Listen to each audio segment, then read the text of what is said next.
sila ang bumubuo ng sindikato sa loob ng PNP.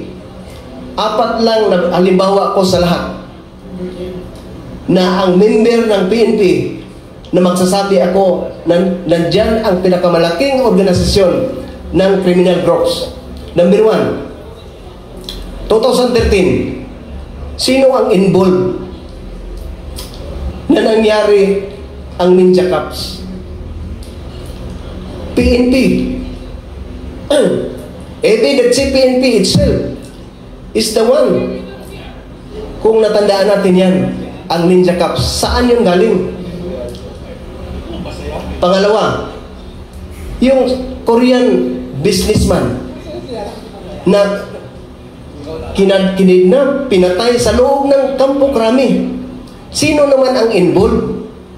That is PNP EIDG, Anti-Illegal Drugs Group. Colonel Espinido, Mr. Chair. Please proceed. Thank you, Mr. Chair. Colonel Espinido, pumasok ka sa PNP service noong 1996, tama ba? Yes po, Your Honors, Mr. Chair.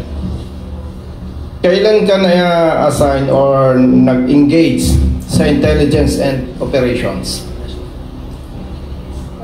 Nung ma-assign ako sa Region 8 from Region 7.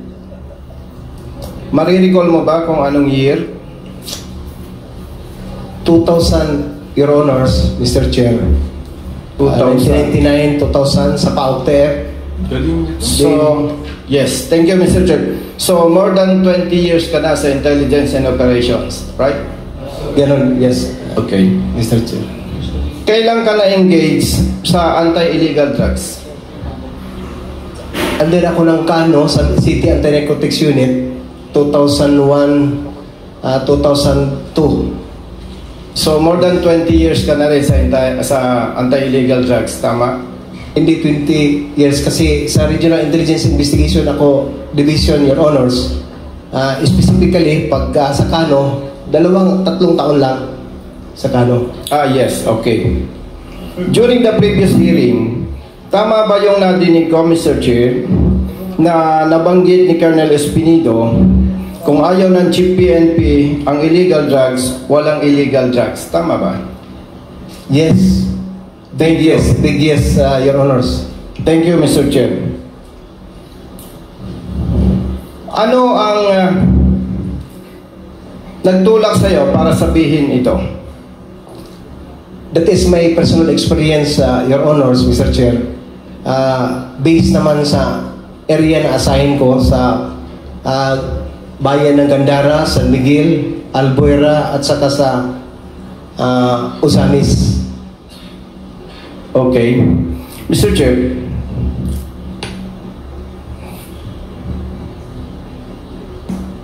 naniniwala ka ba na alam ito ng maraming PNP personnel, pero ikaw lamang ang naglakas loob na expose ito?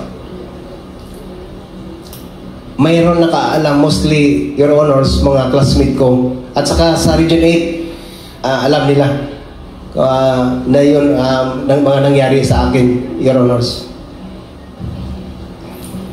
Kung nabanggit mo yan, na kung ayaw ng Chief PNP ang illegal drugs, walang illegal drugs, pwede rin ba nating sabihin na kung ayaw ng Chief PNP ang illegal gamblings, kasama ang illegal pogus, walang illegal na ganito? Yes, Your Honors. Thank you, Mr. Chair. Referring to your affidavit, paragraph 34, page 6, nabanggit po ninyo na from my experience, I can say that the PNP is the biggest crime group in this country. Tama ba, Mr. Chair? Yes, Your Honors, but I made repeatedly explain and expound last Quad Committee hearing, Your Honors. Yes. Ano ang nagtulak sa'yo para sabihin to? Your Honors, I have supposedly reply for the the controversial issue last hearing, but that is your question. I'm not yet read my reply, Your Honors, but to tell you, I can say that because of also my experience. Yes, thank you, Mr. Chair. Colonel Espinido, Mr. Chair.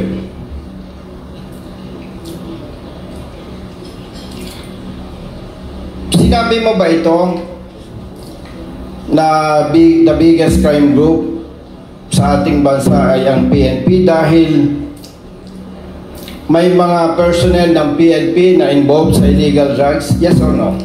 Yes. Sinabi mo rin ba ito, Mr. Chair, dahil may PNP personnel na involved sa illegal gamblings? Yes or no? Yes, Your Honor. Sinabi mo rin ba ito dahil may mga involved na PNP personnel sa kidnappings? Yes, Your Honor. Sinabi rin mo ba ito dahil may mga PNP personnel na nasasangkot sa killings or EJK? Yes, Yes, or no? yes, Your Honor. How about robbery hold-up? We can attest to that, Your Honors, because when the time my last time here in 28 August 29, there is a news that there is a robbery hold-up happened in Bataan with the 7 police officers involved. Yes, I agree with you. How about, nasaan ka sa Mindanao? Yes, Your Honor. Region 11. Sa pagkakaalam mo, mayroon bang human trafficking na nangyayari within Mindanao? I cannot really give you the exact answer, Your Honor, because just only a hearing or a report that there is but a documentation. Yes. So you mean may nadidinig ka? Yes, Your Honor. Yes. Gusto ko lang i-clarify, Mr. Chair, kaya Colonel Espinido. Kasi, para malinawan ng taong bayan. And of course, malinawan ng PNP personnel.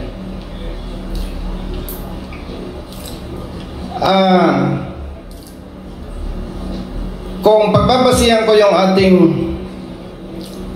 conversation, this hearing, tama ba sabihin na may mga personnel sa PNP na kriminal?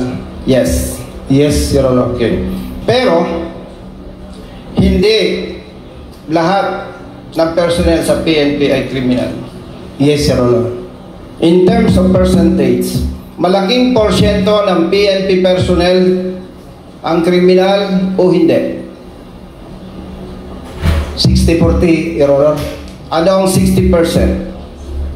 60 ang mabait, 40 ang masama. I agree with you na may mga involved, pero hindi ako agree sa'yo na 60-40. Sorry. Yes. Meron ka ba, Colonel Espinido, na siyempre, pagkita mo yung problema, especially you, more than 20 years sa PNP, nakikita mo yung problema, di ba? Okay. Meron ka bang idea para ma-resolve or ma-address ito na kung saan sinasabi mo na maraming kriminal sa loob ng PNP? We have, Your Honors. Pwede po ba, Mr. Chair, madinig kung ano yung mga idea ni Colonel Espinido na pwedeng gawin ng PNP to address this problem? Mr. Chair? Your Honor, number 1, we must stick to the core values of the PNP. Dapat ang police. It refers to 4 aims. Makadiyos, God-fearing, makakalikasan, makatao at makabansa. Remember, Your Honors, when I applied for police or public basic recruit course as a P1, sa pag-umpisa pa lang sa training, turuan ka na ng enlisted instructor mo na mag-utang tinawag na isyomatic. Hanggang matapos ka sa pag-training mo, utang, loan, utang. Tinuruan ka na hindi ka magbayad sa utang mo kasi wala ka ng pera, wala ka ng sweldo, wala ka ng sahod. Kasi ang gusto din ng PO1 na hindi siya pagtripan ng mga enlisted instructor, kung ano-ano na lang ang gusto ng mga enlisted instructor, sang-ayon ang PO1. Diyan pa lang sa training center, Your Honor, hindi mo na makikita na makadiyos ang polis. Pangalawa, dapat masali sa subject ng PPEC yung talagang prinsipyo na may Panginoon. Your Honor's involvement of concubinage and adultery sa law enforcer ang dami. Lawbreaker, law enforcer, lawbreaker. Kaya hindi, paano natin masolba ng problema when in fact in the police station and training center mismo may tungit illegal gambling ang nag-umpisa ang mga senior officers. That's why I can say, Your Honors, Mr. Chair, that if we need to change the total PNP, the member of the PNP, it must be from the general down the line, not from the PO1 up to the general. Iyon ang nakikita ko, Your Honors, dapat talaga iisabuhay yung pro-God, yung God-fearing para makita mo ang commitment ng isang law enforcer na hindi takot mag-implement kasi ang katakutan lang niya ang Panginoon.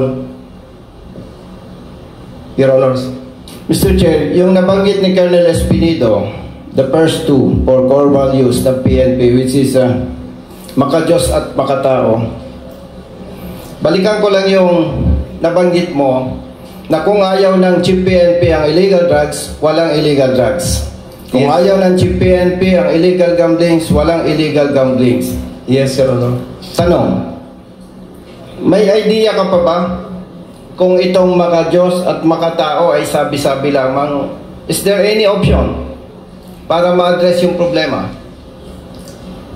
Number one, Your Honors, yung personal commitment mo sa trabaho, mahalin mo yung trabaho, at saka sundin mo yung utos ng Panginoon because we all know that the laws of the land is referred to the Ten Commandments, the law of God.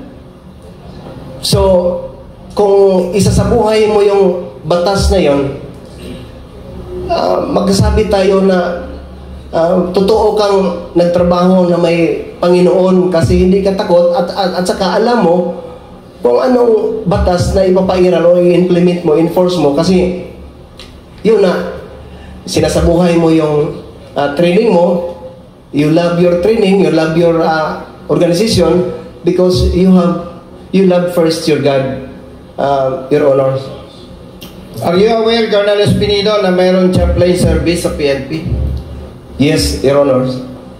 Gusto mo bang sabihin na parang kulang yung kanilang trabaho? Yes, ang laking kulang, Your Honor. When in fact, I have a picture, document in my chapel of Region 8, Police Regional Office 8. Makikita mo, Your Honors, ang kaibahan. Ang 10 Commandments na sa Exodus chapter 20, verse 3 to 17, iniba na ang 10 Commandments na nilagay sa harap ng chapel. So, doon pa, lawbreaker na ang pulis. But iniba na ang 10 Commandments na binigay ng Panginoon sa Exodus 20, 3 to 17. Specific yun from 1 to 4, love your God. From 5 to 10, love your neighbor as you love yourself. So doon nag-umpisa na. Nasa loob pa, may violation na, disobedient of the law. Ang kapulisan natin sa Pro 8, Your Honor, I can say to that. Going back, so dapat tama ang ilalagay ng PNP. Yes, Your Honor. Okay, to proceed, Mr. Chair. In your previous assignments, naniniwala ka ba, Colonel Espinido, na kung bakit sinasabing maraming biktima ng sa EJK is dahil sa quota system ng PNP sa accomplishment. Siguro, Your Honor. Dagdag pa dito yung reward system. Siguro, Your Honor. Would you believe also na yung resulta nito ay nagsimula din doon sa parameters ng UPER ng PNP, Unit Performance Evaluation Rating? Yes, Your Honor. Na kung saan ang itinuturing ng PNP na the best units, the best officers, yung maraming operational accomplishments at hindi yung peace and order situation sa respective area of responsibility nila. Tama po ba? Yes, Your Honor. Lilinawin ko lang, base na sa performance evaluation rating na pinipatupad ng PNP, mas binibigyan nila ng importance yung maraming accomplishments sa operations. Yes, Your Honor. Hindi yung peace and order situation sa kanilang respective area of responsibility. Tama? Big yes, Your Honor. And to clarify this issue, Mr. Chair, kapag chief of police ka ng isang city, peaceful, hindi rampant ang illegal drugs, hindi rampant ang illegal gamblings, no robbery hold-up, no kidnappings, peaceful ang area mo, hindi ka magiging best unit. Tama ba? Yes, Your Honor. So, would you agree na dapat isa sa dapat bigyan ng atensyon ng PNP itong performance evaluation rating system nila? Yes, Your Honor. Na mas mahalaga yung peace and order situation ng bawat area of responsibility, hindi ang padamihan ng accomplishments. Yun ang dapat, Your Honor.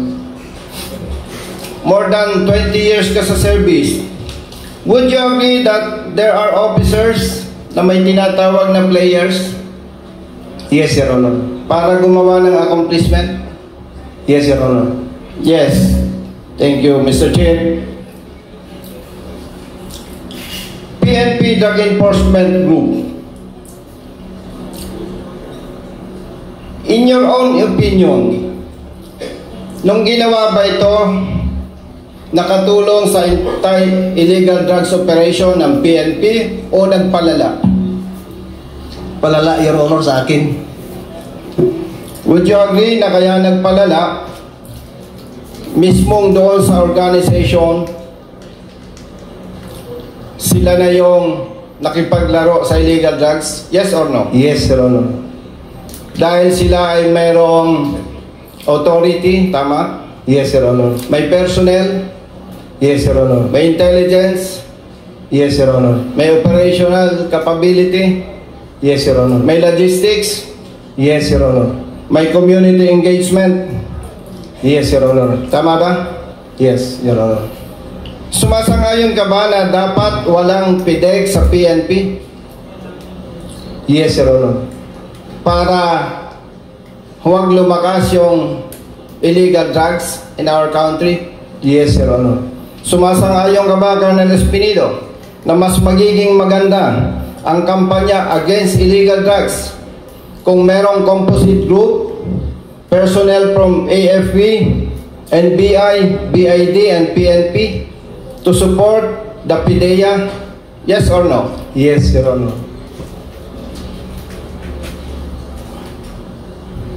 Sa ibang involvement ng ibang PNP personnel on illegal activities or criminal activities, naniniwala ka ba, Colonel Espinido, na mapapalakas ang kampanya against criminality kung mayroong composite group na titingin sa PNP? Yes or no? Yes, Your Honor. Kindly wrap up. Yes, Mr. Chair. Mr. Chair, naitanong ko lamang po ito kay Colonel Espinido kasi naniniwala po ako na talagang to be honest with you, Colonel Espinido, every time na nakikita kitang nagpre-preach ka, nangangaral ka, may pagdududa ako sa iyo. Pero nung in-expose mo ito, humanga ako sa iyo, saludo ako sa iyo. Ang tapang mo. At naniniwala ako sa iyo, yung pananampalataya mo sa Panginoon nating Diyos ang nagtulak sa iyo para maging matapang. Yes or no? Yes, Your Honor. Congratulations, Colonel Espinedo. Thank you. Praise the Lord. Mr. Chair, maraming salamat po. Thank you, Congressman Busita. The chair is in receipt of a letter from Colonel Espinedo asking him to be given a time to read a statement that he wished to make. So, we will give you 5 minutes, Colonel Espinedo. You may read the statement that you prepared. Thank you, Mr. Chair. In the book of Luke 3:14, Lucas 3:14, New International Version, I quote, "Then some soldiers asked him, 'And what should we do?' He replied, 'Don't extort money and don't accuse people falsely. Be content with your pay.'" In Tagalog translation, may mga sundalo ring nagtanong sa kanya, "Kami naman po, ano ang dapat naming gawin?" At sinagot niya sila, "Huwag kayong mangingikil sa mga tao at huwag kayong magpaparatang ng hindi totoo. Makontento kayo sa mga sahod ninyo." Magandang hapon po sa lahat. Nais ko pong linawin ang aking naging pahayag sa Quad Committee kung saan sinabi ko na ang PNP ang pinakamalaking sindikato ng krimen sa ating bansa. Dapat ipaliwanag ang pagkakaiba sa pagitan ng PNP bilang isang institusyon at ng mga eskalawag sa loob ng PNP. I repeatedly expound in my last Quad Committee hearing. Mahal ko ang PNP. I love the PNP organization na aking pinagsilbihan sa loob ng 28 taon, 28 years. Kaya't nagpakasakripisyo ako. Ang aking serbisyo sa organisasyon ay ang kabuhayan ng aking pamilya. Humingi ako ng paumanhin kung ang aking pahayag noong ika-28 ng August 2024 ay nagdulot ng kontrobersiya dahil sa maling interpretasyon. Ang layunin ko sa pagtestigo sa harap ng Kongreso ay hindi upang ilagay sa kahihiyan ang organisasyon, kundi ipaalala sa mga nagsisilbi, mga opisyal at mga hindi opisyal ang kanilang sinumpaang tungkulin na maglingkod ng may sigasig, dignidad at integridad. Humingi din ako ng paumanhin sa mga opisyal na nagsilbi ng may sigasig at pagmamahal sa mga retiradong empleyado ng PNP na nagkaroon ng lakas ng loob na magsalita para sa tama at sa kanilang mga pamilya. Nais kong bigyang diin na hindi ko kailanman intensyon na magduda o magdulot ng pinsala sa dangal ng Philippine National Police. Bilang isang organisasyon, lalo na't ako'y nagsisikap na mamuhay ayon sa mga marangal na prinsipyo na kanilang kinakatawan. Ayon sa aking paglilinaw, sa panahon ng aking pagtestigo sa nasabing pagdinig, ang tinutukoy ko ay ang mga kasapi nito na nag-abuso sa kanilang autoridad at impluwensya sa anyo ng pagpapatupad ng batas na nagbibigay daan sa patuloy na paglaganap ng droga sa bansa, na humahadlang sa pag-unlad ng ating bansa at sumisira sa tiwala ng publiko sa atin, mga nakasuot ng uniforme. Ng buong katapatan, hindi ko layunin akusahan ang mismong institusyon bilang isang sindikato, kundi ang mga aktibong miyembro nito na pinili ang ilagay ang institusyon sa masamang liwanag. Sila ang kumikita sa pamamagitan ng pagprotekta sa interes ng mga kriminal, imbis na ipagtanggol at protektahan ang bansa at ang ating mamamayan na dapat nating paglingkuran at protektahan. Sila ang bumubuo ng sindikato sa loob ng PNP. 4 lang na halimbawa ko sa lahat na ang member ng PNP na magsasabi ako nandyan ang pinakamalaking organisasyon ng criminal groups. Number 1, 2013, sino ang involved na nangyari ang Ninja Cups? PNP. That si PNP itself is the one. Kung natandaan natin yan, ang Ninja Cups, saan yun galing? Pangalawa, yung Korean businessman na kinidnap, pinatay sa loob ng Kampo Krami. Sino naman ang involved? That is PNP EIDG, Anti-Illegal Drugs Group. Member ng PNP, sabihin ko na lang member ng PNP kasi allergy ang PNP. Kung hindi natin nalagyan ng PNP, members. Pangatlo, yung covered up, 6.7 million. Sino ang involved? Ang PNP pidig na naman. Member. Pang-apat, hindi lang tagal, nagsalita ako dito 28 ng August, pagka 29, may robbery hold up na nangyari. Sino naman ang involved? Alam naman natin mga kapulisan na sa atin ang problema. Hindi sa sibilyan, hindi sa politiko. I do believe that because ang lahat ng assignment ko, hindi ko kaibigan ang mayor. Pero makita mo ang trabaho ng isang totoong kawal o isang totoong pulis. Hindi naman nagmamayabang mga kasama ko. Ang problema sa atin, kung magtrabaho tayo ng totoo, sabihan na hambugiro, nagpapal-sip-sip. Saan tayo magpunta ang pulis? In Hebrews 13, verses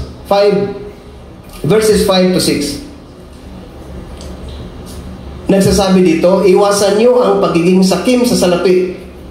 Maging kontento kayo sa anumang nasa inyo, sapagkat sinabi ng Diyos, hindi ko kayo iiwan o pababayaan man. Verse 6, kaya buong pagtitiwalang masasabi natin, ang Panginoon ang tumutulong sa akin, kaya hindi ako matatakot. Ano ang magagawa ng tao laban sa akin? Lubos kong naunawaan ang saloobin at pagkabigo ng aking mga kapwa PNP na opisyal at membro, at ako'y taos-pusong humihingi ng tawad. Umaasa ako sa institusyon na tingnan ang aking pananaw sa mabuting paraan at kumilos ng masigasig laban sa mga kriminal na elemento sa loob ng organisasyon. Hinamon ko ang aking mga kapwa na kasuot ng uniforme na magkaisa at gamitin ang pagkakataong ito upang tukuyin ang mga gumagamit sa ating mahal na organisasyon para sa kanilang sariling kapakinabangan sa kapinsalaan ng buhay ng mga Pilipino, lalo na ang mga nasanaylayan ng lipunan, at alisin sila mula sa PNP ng tuluyan. Ilang linggo na lang bago ang aking pagreretiro, sa kalooban ng Diyos, if God's will, ako'y nanalangin na maalala bilang pinakamalaking tagapag-ambag sa pagbabago, pag-alis ng mansa sa imahe, at sa pagbabalik ng kaluwalhatian at dangal ng PNP. I say to this, pro-God government with God-fearing PNP. And lastly, in Matthew chapter 12 verse 30, clear word version, Jesus said, if you are not with me in my word, you have set yourself against me. If you are not gathering with me, you are scattering. In Tagalog translation, ang hindi kampi sa akin ay laban sa akin, at ang hindi tumutulong sa aking pagtitipon ay nagkakalat. Ang salita ng Diyos. 1 John chapter 1 verse 8, if we claim to be without sin, we deceive ourselves and the truth is not in us. Kung sinasabi natin na wala tayong kasalanan, dinadaya natin ang ating sarili at wala sa atin ang katotohanan. Last verse in the book of Ecclesiastes chapter 12 verse 14. God is going to judge everything we do, whether good or bad, even things done in secret. Thank you and good afternoon, Your Honors, Mr. Chair. To God be all the glory. Okay, thank you, Colonel Espinido.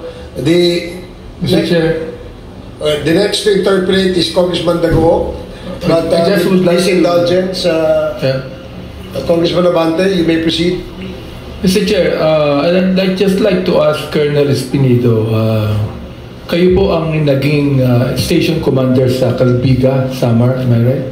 Gandara, Samar, Your Mr. Chair. Sino po naglagay sa inyo ron as station commander? Yung regional director ko, Your Honor, in the person of Brigadier General Ray Lanyada. And then kayo po ay naging station commander sa Misamis. Right after sa Gandara, Samar, Your Honor, Mr. Chair, nagiti ako ng San Miguel, Leyte, before Yolanda, Okay. for 6 months. Kay San Miguel Leyte po kayo. Sino Yes. po naglagay sa inyo ron? Yung regional director ko pa rin. Doon po naman sa Usamis. Nung kayo ay naging Ang Chief PNP mismo, Your Honor. ang Chief PNP mismo. Oh, Sino yes. po yung Chief PNP? Senator Bato na ngayon, Your Honor. Okay. Ito po bang pagkakalagay sa inyo sa Usamis ay mayroong basbas ng Pangulo ng Pilipinas? Ng dating Pangulo? Noong una, Your Honor, I talked directly to the Chief PNP, General Bato de la Rosa. Then, right after, yung presidente na mismo, ang Okay. kausap ko. So meron pong basbas ng Pangulo yan. Yes, Your Honor. So ibig sabihin, hindi kayo pwedeng ilagay na station commander ng anumang, especially, yan pa nga, hindi katulad ng Cebu City yan eh. Yes. O ng Davao City. Yes. Di ba? Yes, Nang yes. walang basbas ang Pangulo. Merong palaging basbas ang Pangulo. Am I right? Yes, Your Honor. Okay. So gusto ko lang sabihin, Mr. Chair, na hindi ka pwede maging station commander ng Cebu City at ng Davao City na walang basbas ang Pangulo ng Pilipinas. Yun lang po. Thank you, Congressman Abante.